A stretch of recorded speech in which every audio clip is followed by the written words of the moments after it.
अस्सलाम वालेकुम students, myself Mosman we doing doctor of pharmacy. तो स्टूडेंट्स, हम पढ़ रहे थे बायोलॉजी क्लास 10 का chapter number 14 that is reproduction. इससे पहले मैंने आपको ए सेक्शुअल रिप्रोडक्शन जो है वो कवर करवा दिया। अब हम बात करते हैं sexual reproduction in plants. Plants जो है इनमें सेक्शुअल रिप्रोडक्शन कैसे होती है, आज हम इसको डिस्कस करेंगे। स्टूडेंट, सबसे पहले तो मैंने आपको फर्स्ट वीडियो में बताया था कि सेक्शुअल रिप्रोडक्शन में क्या होता है कि male there is fusion of male and female gametes. तो जब मेल और फीमेल गैमीट्स की फ्यूजन होगी तो there is variations in the jeans.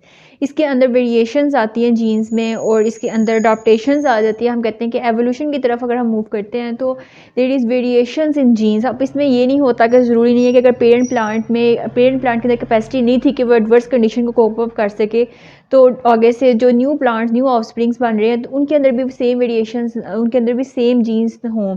ऐसा ज़रूरी नहीं है सेक्शुअल रिप्रोडक्शन में, क्योंकि इसमें ही होता है कि एक जीन, अगर आपने कहा एक जीन आ रहा है, वो हम इनहेरिटेंस के चैप्टर जो उसमें भी पढ़ेंगे कि अगर एक जीन जो है वो पेरेंट मेल से आ रहा है और एक फीमेल से आ रहा है तो दोनों के जीन्स अलग अलग हैं। और जब इनका डिप्लॉइड ज़ाइगोट बनता है, जो ऑर्गेनिज्म बनता है, तो उसके अंदर वेरिएशन आती ही है। ज़रूरी नहीं है कि जो पेरेंट प्लांट के अंदर जीन्स है वही आगे फर्दर जो आइडेंटिकल जीन्स जो हैं वो ऑफस्प्रिंग्स जो है उसमें प्रोड्यूस हों। तो इस वजह से हम कहते हैं कि जो सेक्शुअल रिप्रोडक्शन प्लांट्स के अंदर कैसे होते हैं। वैसे तो अगर हम बेसिक प्लांट्स की बात करते हैं तो प्लांट्स की भी क्लासिफिकेशंस होती हैं। तो जो प्लांट्स जो पहले से, अगर हम सब बिल्कुल at the start of the universe की बात करें, at the start of the earth की बात करें, तो बिल्कुल जो बेसिक प्लांट्स थे उनके अंदर तो एसेक्सुअल रिप्रोडक्शन होती थी। लेकिन जैसे जैसे प्लांट्स की क्लासिफिकेशंस हायर रैंक्स की तरफ मूव करती हैं, एवोल्यूशन आती है, इस तरह हम देखते हैं कि प्लांट्स जो हैं वो एसेक्सुअल रिप्रोडक्शन किस तरह प्रोड्यूस करते हैं। तो इसके अंदर हम मोस्टली जो आपकी बुक के अकॉर्डिंग जो क्लासेस हैं वो हैं मोसिस, फर्न्स और सीड प्लांट्स।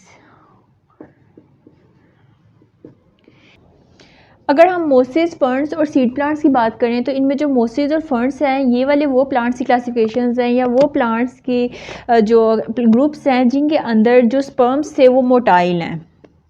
मतलब इनके स्पर्म्स मोटाइल तो हैं लेकिन they need water for fertilisation. इन्हें वाटर की ज़रूरत होती है फर्टिलाइजेशन के लिए। लेकिन जो सीड प्लांट्स हैं ये एडवांस्ड हैं। इनके अंदर क्लासिफिकेशन फर्दर जो आती है वो आती है एंजियोस्पर्म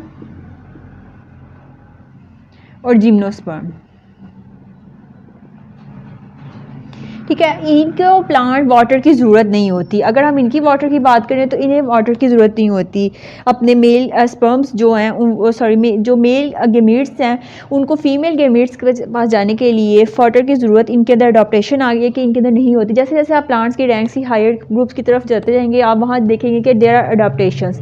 जो स्टार्टिंग के जो बेसिक प्लांट्स हैं उनमें अडॉप्टेशन आप देखोगे कि आपके पता चलेगा कि देयर उनको बहुत सी ऐसी बेसिक नीड्स चाहिए होती हैं फॉर देयर फ्यूजन। तो इसमें जैसे बेसिक नीड है वाटर, अगर तो water in the form of rain, in the form of due drops, अगर इस तरह वाटर इनको मिल जाता है तो तभी ये जो स्पर्म्स हैं ये फीमेल गेमीट्स जो है वहाँ जाएंगे और फ्यूजन होगी इनकी और एज अ रिजल्ट प्लांट्स जो है वो रिप्रोड्यूस करेंगे। लेकिन जो सीड प्लांट्स हैं इनके अंदर वाटर की ज़रूरत नहीं होती। इनका रिप्रोडक्टिव स्ट्रक्चर थोड़ा सा इन्हांस्ड होता है as compare to mosses and ferns. तो इस वजह से हम इस तरह अगर हम बारी बारी इनकी बात करते हैं कि किस तरह होता है। लेकिन सबसे पहले अगर मैं आपको थोड़ा सा डिटेल देती हूँ कि अल्टरनेशन ऑफ जनरेशन क्या होती है। सबसे पहले हम अगर बात करते हैं अल्टरनेशन ऑफ जनरेशन,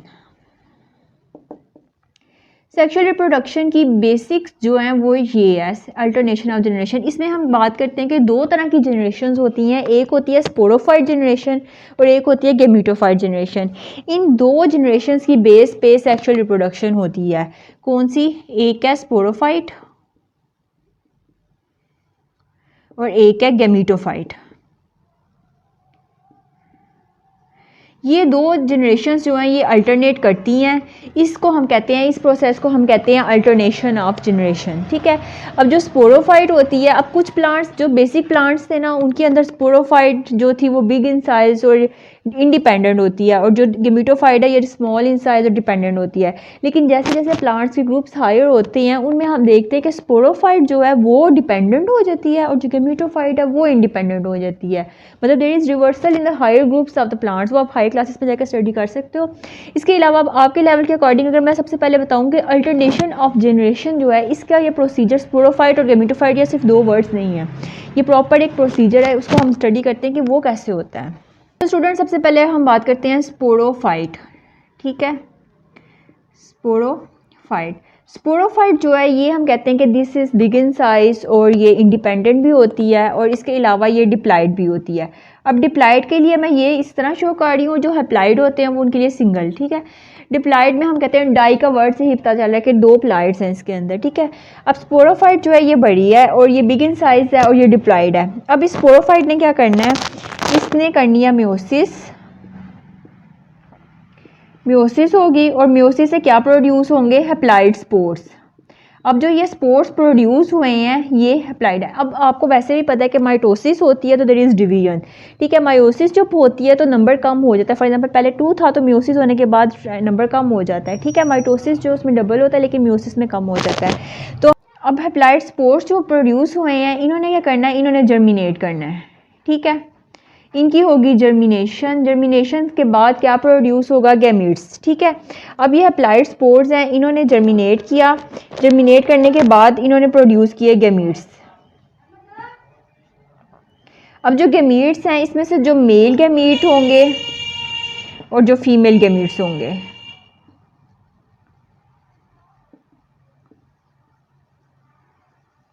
ठीक है, ये हैप्लाइड है। ये दोनों मेल और फीमेल गैमीट्स जो हैं ये माइटोसिस से प्रोड्यूस हो रहा है, ठीक है। मेल और फीमेल गैमीट्स जो हैं वो आपस में फ्यूज़ करेंगे और इनके फ्यूजन से प्रोड्यूस होगा जाइगोट। जो जाइगोट होगा, अब आप देख रहे हो 1 इसका और 1 यानी कि 1 प्लाइड इसका और 1 प्लाइड इसका, तो ये दोनों जब आपस में मिलेंगे तो ये डिप्लाइड, ठीक है, डिप्लाइड प्रोड्यूस हो गए। अब जाइगोट प्रोड्यूस होगा, ये जाइगोट जो है ये डिप्लाइड है। इस जाइगोट ने आगे से करनी है माइटोसिस और माइटोसिस से ये स्पोरोफाइट बन जाएगा। इस तरह आप देख सकते हो कि ये थी स्पोरोफाइट जनरेशन और जो ये वाली है ये है गैमीटोफाइट जनरेशन। तो इस तरह स्पोरोफाइट और गैमीटोफाइट आपस में अल्टरनेट करते जाते हैं और इस प्रोसीजर को हम कहते हैं अल्टरनेशन ऑफ जनरेशन। यानी कि स्पोरोफाइट ने मेयोसिस की, मेयोसिस से स्पोर्स प्रोड्यूस हुए, दीज स्पोर्स आर हैप्लाइड्स, ठीक है। इन हैप्लाइड ने स्पोर्स ने जर्मिनेट करना है और जर्मिनेट से गैमीट्स प्रोड्यूस होते हैं। गैमीट्स जो हैं ये इसमें मेल गैमीट्स और फीमेल गैमीट्स, एक मेल और एक फीमेल गैमीट जब आपस में फ्यूज़ होगा, फ्यूजन से जाइगोट प्रोड्यूस होगा और जो जाइगोट प्रोड्यूस हुआ है इससे क्या होगा, माइटोसिस, इससे ये जाइगोट डिप्लाइड होगा, ठीक है। इसने माइटोसिस करनी है और माइटोसिस से यानी कि डिवीजन होगी और उसके बाद स्पोरोफाइट जो है वो प्रोड्यूस होगा। इस प्रोसीजर को हम कहते हैं अल्टरनेशन ऑफ जनरेशन, ठीक है, ऑफ जनरेशन, ठीक है। ये हो गया अल्टरनेशन ऑफ जनरेशन। अब आप जितने भी आप प्लांट्स पढ़ोगे तो उनके अंदर आपको नज़र आएगा कि there is alternation of generation किस तरह हो रही है।